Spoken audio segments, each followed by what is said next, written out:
Hello, I'm William Michael of the Classical Liberal Arts Academy, and in this video I'd like to provide students with some help in the study of Aesop's fable of the ant and the fly. As we always do, we're going to read through the fable together, talk about the moral lesson that Aesop appears to be working to communicate through this fable, and then talk about the characters that are chosen by Aesop and how this fable can apply and help us in our own lives. So let's read together Aesop's fable of the ant and the fly, and then we'll talk about it a little bit. Let's read together. The ant and the fly. An ant and a fly one day disputed as to their respective merits. "Vile, creeping insect," said the fly to the ant, "can you for a moment compare yourself with me? I soar on the wing like a bird. I enter the palaces of kings, and alight on the heads of princes, nay, of emperors, and only quit them to adorn the yet more attractive brow of beauty. Besides, I visit the altars of the gods. Not a sacrifice is offered, but is first tasted by me. Every feast, too, is open to me. I eat and drink of the best, instead of living for days on 2 or 3 grains of corn as you do." "All that's very fine," replied the ant, "but listen to me. You boast of your feasting, but you know that your diet is not always so choice, and you are sometimes forced to eat what nothing should induce me to touch. As for alighting on the heads of kings and emperors, you know very well that whether you pitch on the head of an emperor or of an ass, and it is as often on the one as the other, you are shaken off from both with impatience. And then the altars of the gods indeed. There and everywhere else you are looked upon as nothing but a nuisance. In the winter, too, while I feed at my ease on the fruit of my toil, what more common than to see your friends dying with cold, hunger, and fatigue? I lose my time now in talking to you. Chattering will fill neither my bin nor my cupboard." This is the fable of the ant and the fly. So let's take a minute and just review the fable. I always ask students to give me a paraphrase of the fable to prove that they have read it carefully and understand the important points. We have a dispute between 2 insects, an ant and a fly. The fly boasts to the ant of his superiority because of the places where he's allowed to enter and fly around and even eat and drink from. But the ant questions the accuracy of this opinion of the fly and says that while the fly may enter such places, he's chased away by those who are there. And while he may enter some impressive places or taste some quality foods, the fly is just as often in dishonorable places, eating things and drinking things that no one would ever want to eat or drink. So it's not all as rosy as the fly makes it seem. And this is a good summary of this fable. Now, what is the moral lesson of this fable? What is the moral lesson? And as I always say, these fables written by Aesop are profound, and what that means is that they can be looked at as simple stories that children can enjoy.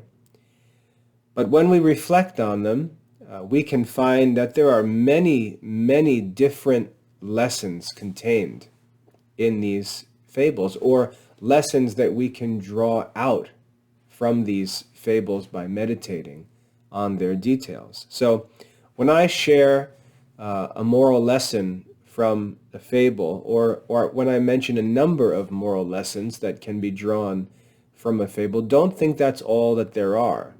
By your own meditation, by your own experiences, you can read these fables and reflect on them and draw good moral lessons from them that I might not mention.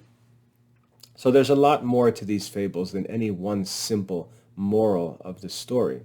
But let's consider a moral lesson of this fable of the ant and the fly.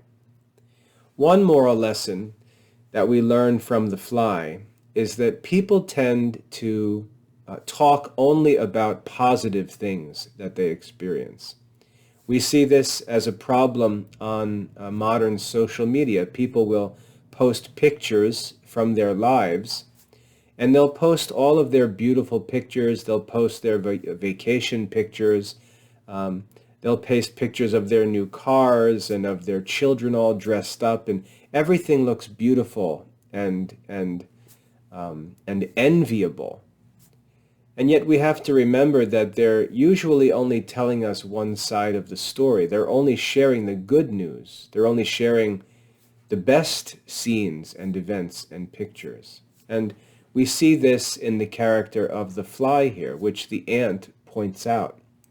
The fly presents a very skewed view of his daily experience. He talks about being in palaces and at feasts and sitting with emperors and princes and so on. But like the ant says, we know that there is a lot more to the fly's life that he doesn't mention. He doesn't share those stories with us. We see flies out in the barn. We see flies on dead animal bodies. We see flies in the bathroom and so on. So it's not all so beautiful and rosy, this life of a fly. And whenever we see someone boasting of all of the good things in their lives, we have to remember that it's common for us to share the good news and try to forget and cover up the bad news. And so we see the fly as a person who misrepresents the truth of his life by focusing only on the good stuff and not balancing that with the reality of the bad stuff. And as I said, the ant wisely points that out and is an example of wisdom for us to think of the ant. The ant also points out another moral lesson, which is that the fly boasts of present conditions which are subject to change and doesn't consider the end. The ant is judged by the fly as living a boring life. He doesn't get to fly around like the fly does. He doesn't get to go in and out of palaces or taste the foods at feasts as the fly does. But the ant warns the fly that these pleasures of his are short-lived.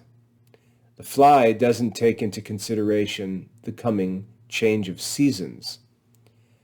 The fly has a great deal of fun during the summertime, for sure, but when winter comes, the ant reminds us that he finds flies dying and starving, whereas the life of the ant takes into consideration the coming change of seasons, and the ants prepare for the coming winter.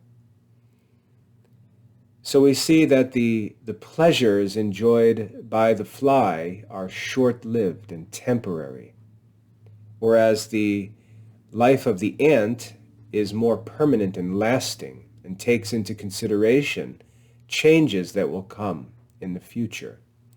The ant for us is a symbol of wisdom.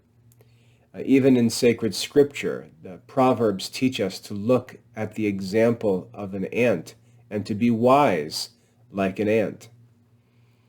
So we see that wisdom doesn't get distracted by temporary pleasures that come at great cost, but considers the cost or considers the end of those pleasures. And that's really what temptation is. Temptation is a deception whereby we are encouraged to pursue some pleasure and promised some benefit that pleasure really cannot give us.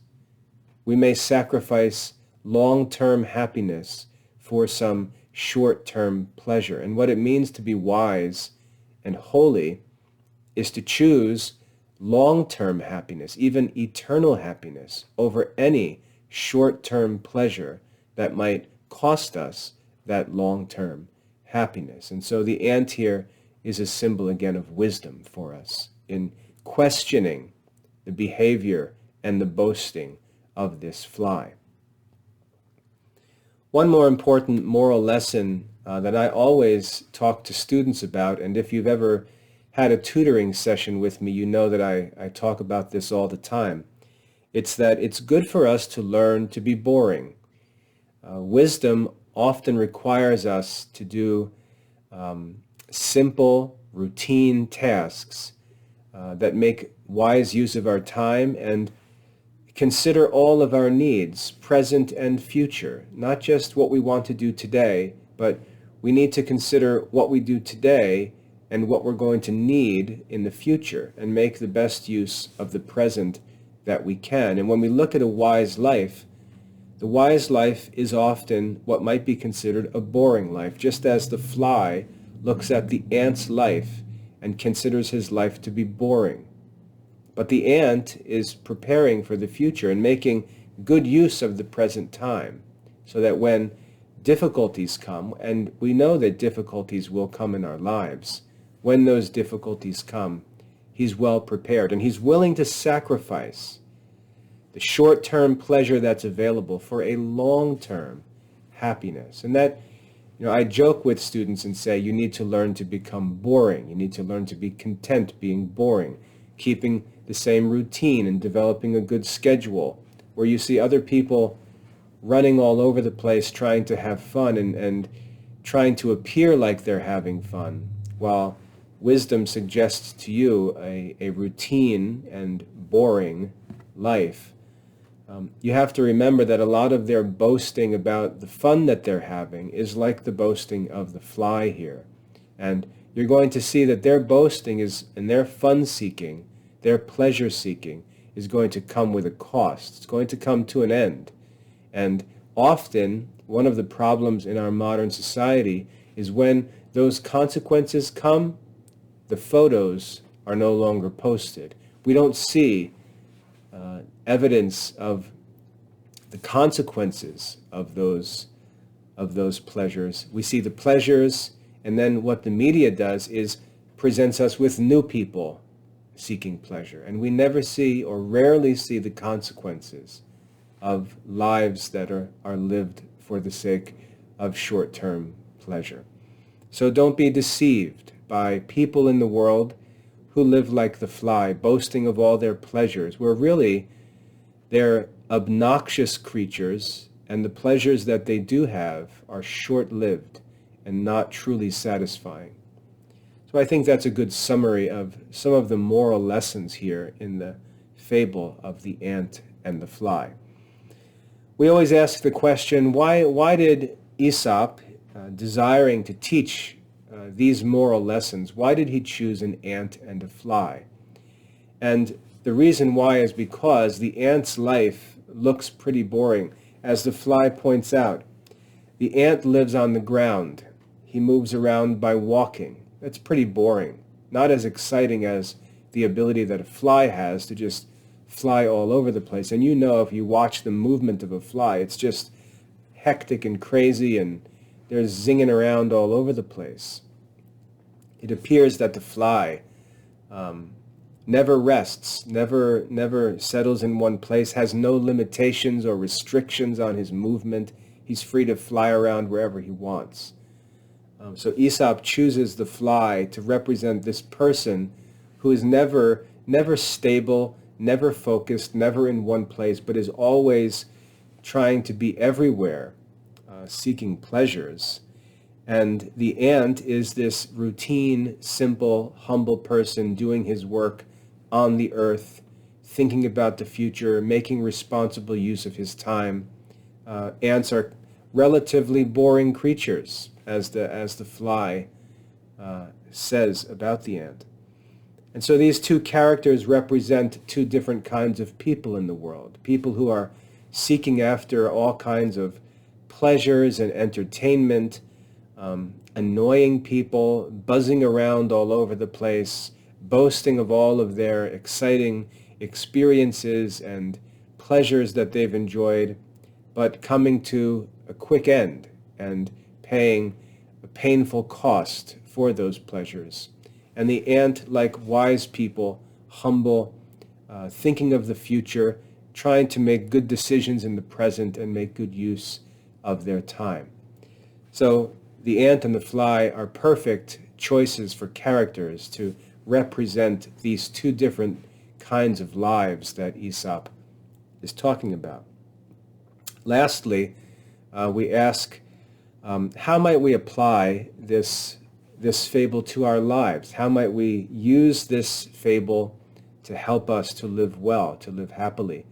And one thing I want to always remind students of is when I ask you to apply a fable to your life, I don't want you to simply restate the moral lesson. Don't just say, this fable will help me to not seek pleasures, but to think about the future and make wise decisions. That's just restating the moral lesson. That's not what I'd like you to do. When we talk about applying this fable to our lives, we need to think of specific examples of how we can take this moral lesson, take this fable, and use it to help us to live more happily. So for example, I'll talk about myself. I have a lot of work to do every day in the Classical Liberal Arts Academy, and if I'm going to, let me say this, my daily work requires me to sit at a desk like I'm doing right now. That can be very boring. It's also not very healthy. But I can sit at the desk all day long and do work, but in order for me to live a happy life, I have to maintain a routine. I need to exercise every day. I need to go to Mass. I need to pray. I need to do my work. I need to go to sleep. I need to make sure that I do all of these things, because if I focus on just one thing, the consequences will hurt my life overall and keep me from being happy. And so I need to keep a routine. I need to keep what I say is a boring routine, so that I can have a balanced life and take care of all of my responsibilities, which actually allows me to live the happiest life possible. So I may not be able to bounce around into all different activities like a fly. I may have to say no to a lot of opportunities that come up to do things and stay focused on my ant-like routine. But that's what ultimately gives me the happiest and best life. Many people who seek pleasures, for example, have all kinds of bodily sicknesses caused by those pleasures. So, drinking alcohol, for example, might make someone drunk, and they may have fun for a night, but the next day they're sick, and even worse, they could develop liver disease from drinking alcohol. Well, I don't want those consequences, and so I'm willing to sacrifice the pleasure in order to avoid those consequences. So when you study these fables, try to think about specific examples in your life of how this fable can help you. And when you're thinking about your life and you have decisions to make in your life, take time to ask yourself, do any of Aesop's fables help me to solve this problem or answer this question or make this decision? What have I learned in Aesop's fables that might help me to make a good decision? All right? So I hope that's a helpful walk through this fable of the ant and the fly.